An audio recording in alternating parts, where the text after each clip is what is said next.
Donc, nous allons tout de suite commencer avec la 4e 2 et on écoute Nathan. Applaudissez-le bien fort. Bonjour à tous. Aujourd'hui, je vais vous lire un extrait du livre La métaphysique des tubes, écrit par Amélie Nothomb. Les parents du tube étaient inquiets. Ils convoquèrent des médecins pour qu'ils se penchent sur le cas de ce segment de matière qui ne semblait pas vivre. Les docteurs le manipulèrent, lui donnèrent des tapes sur certaines articulations pour voir s'il avait des mécanismes réflexes et constatèrent qu'il n'en avait pas. Les yeux du tube ne scirent pas quand les praticiens les examinèrent avec une lampe. « Cet enfant ne pleure jamais, ne bouge jamais, aucun son ne sort de sa bouche », dirent les parents. Les médecins diagnostiquèrent une apathie pathologique, sans se rendre compte qu'il y avait là une contradiction dans les termes. Votre enfant est un légume. C'est très préoccupant. Les parents furent soulagés par ce qu'ils prirent pour une bonne nouvelle. Un légume, c'était de la vie. Il faut l'hospitaliser, décrétèrent les docteurs. Les parents ignorèrent cette injonction. Ils avaient déjà 2 enfants qui appartenaient à la race humaine. Ils ne trouvaient pas inacceptable d'avoir en surplus de la progéniture végétale. Ils en étaient même presque attendris. Ils l'appelèrent gentiment la plante. En quoi tous se trompaient, car les plantes, légumes compris, pour avoir une vie imperceptible à l'œil humain, n'en ont pas moins une vie. Elles frémissent à l'approche de l'orage, pleurent d'allégresse au lever du jour, se blindent de mépris lorsqu'on les agresse et se livrent à la danse des 7 voiles quand la saison est au pollen. Elles ont un regard, c'est hors de doute, même si personne ne sait où sont leurs pupilles. Merci.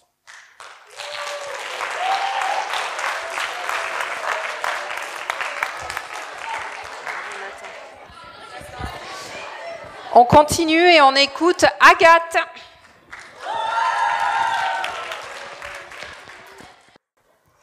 Bonjour, aujourd'hui je vais vous lire la nouvelle Mon oncle Jules de Guy de Maupassant. Une seconde lettre, 2 ans plus tard, disait « Mon cher Philippe, je t'écris pour que tu ne t'inquiètes pas de ma santé, qui est bonne. Les affaires aussi vont bien. Je pars demain pour un long voyage dans l'Amérique du Sud. Je serai peut-être plusieurs années sans te donner de mes nouvelles. Si je ne t'écris pas, ne sois pas inquiet. Je reviendrai au Havre une fois fortune faite. J'espère que ce ne sera pas trop long, et nous vivrons heureux, ensemble. » Cette lettre était devenue l'évangile de la famille. On la lisait à tout propos, on la montrait à tout le monde. Pendant 10 ans, en effet, l'oncle Jules ne donna plus de nouvelles. Mais l'espoir de mon père grandissait à mesure que le temps marchait, et ma mère disait souvent « Quand ce bon Jules sera là, notre situation changera. » En voilà un qui a su se tirer d'affaire. Chaque dimanche, en regardant venir de l'horizon les gros vapeurs noires vomissant sur le ciel des serpents de fumée, mon père répétait sa phrase éternelle. « Ah, si Jules était là-dedans, quelle surprise !» Et on s'attendait presque à le voir agiter un mouchoir et crier « Ohé, Philippe !» On avait échafaudé 1000 projets sur ce retour assuré. On devait même acheter, avec l'argent de l'oncle, une petite maison de campagne près d'Ingouville.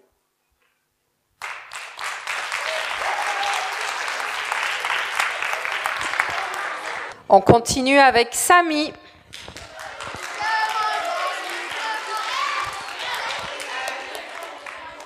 Bonjour à tous, aujourd'hui je vous lirai un extrait de la nouvelle réaliste Une famille de Guy de Maupassant.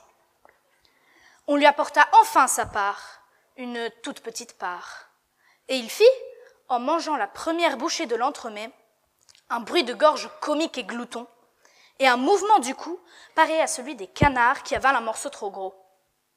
Puis, quand il eut fini, il se mit à trépigner pour en obtenir encore. Pris de pitié devant la torture de ce Tantale attendrissant et ridicule, j'implorai pour lui. « Voyons, donne-lui encore un peu de riz. » Simon répondit. « Oh non, mon cher, s'il mangeait trop à son âge, ça pourrait lui faire mal. » Je me tus, rêvant sur cette parole. Ô morale, ô logique, ô sagesse, à son âge, donc on le privait du seul plaisir qu'il pouvait encore goûter, par souci de sa santé.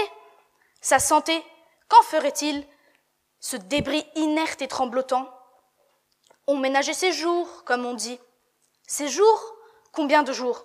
10, 20, 50 ou 100? Pourquoi? Pour lui? Ou pour conserver plus longtemps à la famille le spectacle de sa gourmandise impuissante? Il n'avait plus rien à faire en cette vie. Plus rien. Un seul désir lui restait, une seule joie. Pourquoi ne pas lui donner entièrement cette joie dernière? La lui donner jusqu'à ce qu'il en mourût.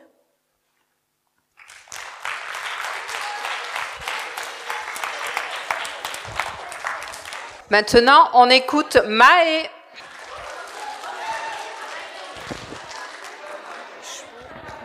Je vais vous lire un extrait du Donneur d'eau bénite par Maupassant.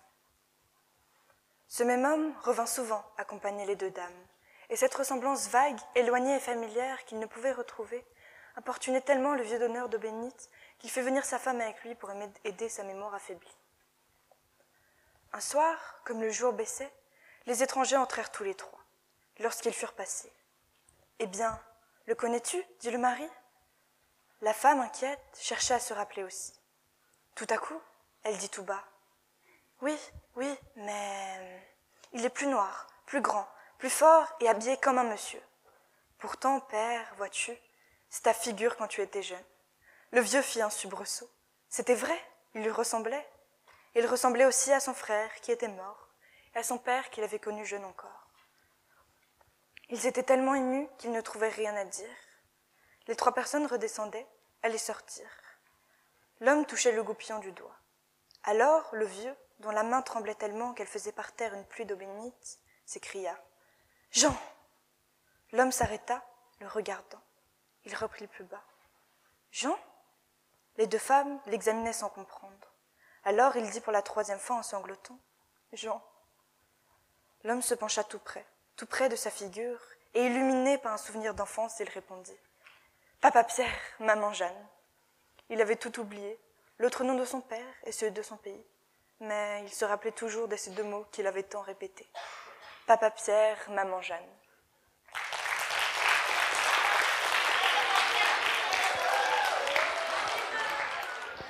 Maintenant, le dernier de la 4e 2, on écoute Gabriel. Je vais vous lire un extrait de Auchan écrit par Maupassant. Par un après-midi du mois d'août, une légère voiture s'arrêta brusquement devant les deux chaumières et une jeune femme qui conduisait elle-même dit au monsieur assis à côté d'elle. « Oh, regarde Henri, ce tas d'enfants. Sont-ils jolis comme ça, à grouiller dans la poussière ?» L'homme ne répondit rien, accoutumé à cette admiration qui était une douleur et presque un reproche pour lui. La jeune femme reprit. « Il faut que je les embrasse. Oh, comme je voudrais en avoir un. Celui-là, le tout petit. » Et sautant de la voiture, elle courut aux enfants, prit un des deux derniers, celui des tuvaches, et l'enlevant dans ses bras, elle le baisa passionnément sur ses joues